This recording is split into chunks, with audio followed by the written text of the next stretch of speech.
आबना हरमुज़ की फ़िज़ाएँ अमरीकी तैयारों और ड्रोन्स के लिए कातिल बन गई। एक और अमरीकी तैयारा आबना हरमुज़ की फ़िज़ाओं में तबाह हो गया। ये कौन सा अमरीकी तैयारा है? ये कैसे तबाह हुआ? इस बारे में आमिर रज़ा से बात करते हैं। आमिर भाई, मैंने शुरू में कह दिया कि आबना हरमुज़ की फ़िज़ाएँ कातिल भी बन गई हैं और वहाँ पर अमरीकी तैयारे जो हैं ना, वो ऐसे तबाह होते हैं जैसे मक्खियाँ गिर रही हैं। अब कौन सा तैयारा तबाह हुआ है, क्यों हुआ, कैसे हुआ? बहुत से सवालात हैं इससे जुड़े, हमारे नाज़रीन को बताइएगा। मैंने आपके साथ सुबह एक व्लॉग किया था, मैंने उसमें आपसे ये बात कही थी कि डोनाल्ड ट्रंप जो हैं ये यू टर्न लेने के बड़े मास्टर हैं और इस दौरान जब जंगबंदी होती है ये अपनी डिफरेंट तैयारियां कर रहे होते हैं और उसी के नाम को इन्होंने जंगबंदी का नाम रखा हुआ है। एकतरफा माहिदा करते हैं। अब देख लें, इस्माइल बकाई का आ गया कि हमारा कोई भाई इनके साथ मुज़ाकरात नहीं हो रहे बिल्कुल, उन्होंने ये और कहा। आपने हरमज़ पे हम अमान के साथ बात करेंगे, जो स्टेक होल्डर हैं इनके साथ बात क्यों करें। और बाकी एटमी सातसों की बात रही, वो पहले भी ना थी अब भी ना। ये इस्माइल बकाई की बहुत लंबी हाँ जी, मीडिया बिल्कुल, कॉन्फ्रेंस ये अभी कुछ आपने देर पहले सुनी, मैंने भी बिल्कुल, सुनी, बिल्कुल। सब ने सुनी है। लेकिन इस अमन के मुआहदों के वो बयानात और वो ट्रुथ सोशल के जो स्क्रीन शॉट्स हैं या जहाज़ में से यूं निकल के करने वाली जो गुफ्तगू है, उसके पीछे ये राज होता है कि ये कोई ना कोई जासूसी का नया सिस्टम लॉन्च कर रहे होते हैं। अभी आप जिस जहाज़ की बात की, ये भी एक बड़ा जासूसी जहाज़ था। सही। ये जासूसी करने के लिए MQ-9 आप जानते भी हैं कि मक्खियों की तरह इसको मारने की अब प्रैक्टिस इतनी हो गई है कि अभी भी 38 के करीब जहाज़ ये गिराए हुए हैं बिल्कुल ईरान ऐसे ने। ही है। इस जहाज़ को दोबारा से उड़ाया जाता है उस दिनों में कि जिन दिनों में अमन है। यानी अमन की बात हुई, जंगबंदी हुई और उसके दौरान दोबारा से जासूसी होती रही। देखें, जासूसी करने का मकसद ये था कि इन दिनों में अगर ईरान अपनी फॉर्मेशन चेंज कर रहा है, अपनी मिसाइल साइट्स को, अपने न्यूक्लियर साइट्स को, अपने अब उसको क्या कहेंगे, अगर मोबाइल में उनकी नेटवर्किंग है मिसाइल्स की, उनको उनकी पोजीशन डायरेक्शंस को तब्दील कर रहा है। और जिस तरह की ख़बरें मुख्तलिफ मीडिया चला भी रहे हैं कि जनूब में उनकी बहुत ज़्यादा नकलो हरकत देखी जा बिल्कुल रही है, ऐसे ही। तो उन सारी चीज़ों को लेकर अगर उसकी जासूसी कर ली जाए तो ये अमेरिका के लिए बड़ी फ़ायदेमंद होगी। जासूसी तो सैटेलाइट से भी की जा सकती है, लेकिन शायद उसमें अबहम रह जाता है। जो जासूसी MQ-9 कर सकता है, क्योंकि ये वो जहाज़ है जो कि ना सिर्फ जासूसी कर सकता है बल्कि इसके अंदर मिसाइल्स मौजूद जी, हैं बिल्कुल, हमला भी और कर सकता है। हमला भी कर सकता है। और इसकी बैली के अंदर जो है वो हेल फाइबर नामी मिसाइल जो हैं वो मौजूद रहते हैं। इसीलिए इसको आपने हरमज़ पे उड़ाया गया। ये एक तरह का एक पूरा जासूसी का नेटवर्क उन्होंने इस्टेब्लिश करने के लिए या अपना नक्शा, अगली जंग का नक्शा बनाने के लिए इस जहाज़ को उड़ाया था। उसको ईरान ने उड़ा दिया। यानी पासदानानी इनकलाब इन दिनों में भी, जबकि कोई इनको ख़तरा नहीं है अमेरिका की जानिब से, उनको कोई ख़तरा नहीं है कैस्पियन सी की जानिब से, उनको कोई ख़तरा नहीं किसी दूसरे मुल्क की जानिब से, इसके बावजूद वो जाग रहे हैं। तो बिल्कुल। इसका मतलब ये हुआ कि उनको भी बहुत सारी सेटेलाइट इमेजेस मिल रहे हैं, उनको भी बहुत सारी इंफॉर्मेशन मिल रही हैं कि उनके इलाके में नकलो हरकत कैसे की जा रही है। अब स्टेल टेक्नोलॉजी का हामिल MQ-9 बार बार गिराया जा रहा है, इस मरतबा फिर आया, इसका उन्होंने गिरा बिल्कुल, लिया। इसी से जुड़ा मेरा यही सवाल है कि जनाब आपने हरमज़ की फ़िज़ाओं में आखिर ऐसा क्या है कि उनका कोई जहाज़ आता है, कोई ड्रोन आता है, वो तबाह हो जाता है या गायब हो जाता है? देखिए, पहली बात तो ये है कि आपने हमस है ईरान की, और ईरान को अगर ये पता है, मैं बहुत पुरानी एक जनरल ज़ियाउल हक की तकरीर सुन रहा, इंटरव्यू सुन रहा था जो कि उन्होंने एक अमरीकी सहाफ़ी को दिया था।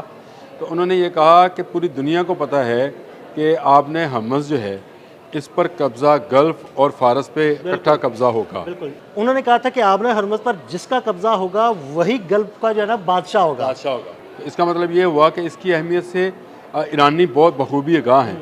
तो उन्होंने क्या आपके ख़्याल से कोई ऐसा सिस्टम डेवलप नहीं किया होगा कि अगर आपने हमस पर कभी कोई बड़ी ताकतें मिलकर हमलावर हो जाएं।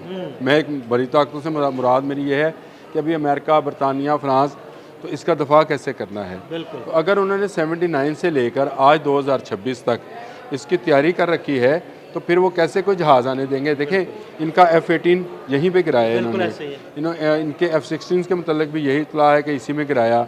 इनके जो बड़े जहाज़ थे, जैसे जलालदार फोर्ड था, त्यारा बरदार जहाज़ था, या अब्राहम लिंकन था, उसको इसी आपने हरमज़ के पानियों में शिकस्त दी है उन्होंने। और उनके ऊपर अगर आप उसको यूँ समझें तो मैं ये समझता हूँ कि जलालदार फोर्ड पे जो जहाज़ खड़े थे, त्यारा बरदार जहाज़ है, अगर उसको नुकसान पहुंचा है तो वहाँ खड़े जहाज़ क्या उनको कुछ नहीं हुआ होगा। एक जहाज़ के करीब भी अगर कोई बॉम्ब ब्लास्ट हो जाए और उसको चंद टुकड़े भी लग जाएं तो वो जहाज़ उनके लिए बिल्कुल ऐसे ही। नकारा है, फिर उसको दोबारा से वर्कशॉप लेके जाना पड़ता है। आपने हरमज़ पर ईरान का सख्त पहरा है और ये साबित कर दिया आज के वाक़ये ने। देखें, अमन की बात हो रही थी, सुलह की बात हो रही थी, मुआहदे की बात की जा रही थी अमेरिका की जानिब से। पहली बात तो ईरान ने यही डिनाई कर दिया कि कोई इनके साथ मुज़ाकरात नहीं हो रहे, और दूसरा उन्होंने MQ-9 गिराकर एक मरतबा फिर मेरे ख़्याल से उन्होंने इस बात का ऐलान कर दिया कि आपने हरमज़ पर जो आएगा मारा जाएगा। बिल्कुल बिल्कुल ऐसे ही है। ये तो एक ड्रोन नुमा बड़ा जहाज़ है, यानी पूरा ये फाइटर प्लेन पूरा है। जहाज या ड्रोन इसलिए कहते हैं चूंकि वह बगैर पायलट के फ्लाई करता है। अगर ये गिराया जा सकता है तो पायलट वाला भी गिराया जा हाँ सकता जी, है, ऐसे इसलिए उन्होंने इसकी स्टेल्थ टेक्नोलॉजी को भी हैक कर रखा है, और वो उनको जब भी इंफॉर्मेशन मिलती है, ये जब भी आता है मारा जाता है। लेकिन अमेरिकन अब मजबूर हैं कि वो अपने पायलट वाले जहाज़ नहीं भेज रहे, उनके वो बिना कई पायलट पायलट का वाले जहाज गिरे हैं ना। गिरे हैं, तो इसलिए अब उन्होंने बिना पायलट से ताकि इसके ज़रिए वो जो मालूमात हैं जो उनकी नकलो हमल है फ़ौज की, जी बिल्कुल। वो नकलो हरकत जो है उसको गैदर करने के लिए, उसके नक्शे बनाने के लिए, आने वाली जंग में बंदरबास पे क्या किया जाना है, चाबहार पे क्या होगा, कशम में क्या होगा और बाकी जजीरों पर क्या होगा, उसके लिए इन्होंने जहाज़ भेजा।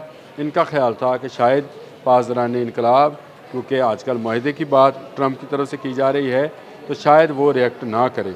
लेकिन उन्होंने फिर साबित किया कि एक तरह का आप यूँ समझे कि लेज़र बीम लगी पड़ी है, जो इसके अंदर आएगा जलकर खाक होगा, मारा जाएगा। MQ-9 का गिरना जो है, ये इससे ज़्यादा बड़ी खबर ये है कि अमन का नारा मारने वाला डोनाल्ड ट्रंप ईरान की जासूसी कराने में लगा हुआ था। बिल्कुल तो ये ख़त्म किया। और मेरा अपना ज़ाती ख्याल है कि इस जासूसी का हेड ऑफिस जो है ये गल्फ़ में नहीं है, अच्छा। इसका हेड ऑफिस इसराइल में है, और इसराइल के एमा पर ही कि अगर कोई उनकी फॉर्मेशंस तब्दील हुई हैं पिछली ये 7 जुलाई से शुरू होने वाली जंग के बाद आज के दिन तक, अगर फ़ौज की कोई फॉर्मेशन या उनके मज़ाहिर सिटीज़ में कोई ज़्यादा नकलो हरकत देखी गई है तो उसके नक्शे तैयार किए जाएँ। उसके लिए ये MQ-9 आया था, जिसको ईरानियों ने, पासदारान इनकलाब ने मार गिराया। तो अमर भाई, वाकई आपकी बात बिल्कुल दुरुस्त है कि एक तरफ अमन की बातें की जा रही हैं, अमन की बातें करने के बावजूद दरमियान में अमेरिका को कोई ऐसी हरकत करता है जिसकी वजह से ईरान को जो है ना इसका रिस्पॉन्स देना पड़ता है। देखिए, पहली बात तो यह है कि अमेरिका पर इतमाद नहीं किया जा सकता, एतबार नहीं किया जा सकता, और यू टर्न का बादशाह डोनाल्ड ट्रंप इस पूरी जंग के अंदर, अगर मैं समझूँ जिसको अगर कहा जाए कि वो अपनी बात पर कायम, हम आपस की लैंग्वेज में ये इस्तेमाल करते हैं कि ये लोग अपनी बात पर कायम नहीं रहा, और जो कायम नहीं रहता उसको मर्द नहीं समझा जाता। कहते हैं कि ये ज़ुबान का हाँ जी बिल्कुल धनी नहीं है। तो ट्रंप तो यही करता है, एक लम्हे कोई बात करता है, दूसरे लम्हे यूटर्न। और मैंने आज सुबह एक व्लॉग करते हुए ये बात कही भी कि हमारे ज़माने में टेप रिकॉर्डर होते थे, कैसेट्स होती थी, और उसमें साइड A और साइड B होती थी।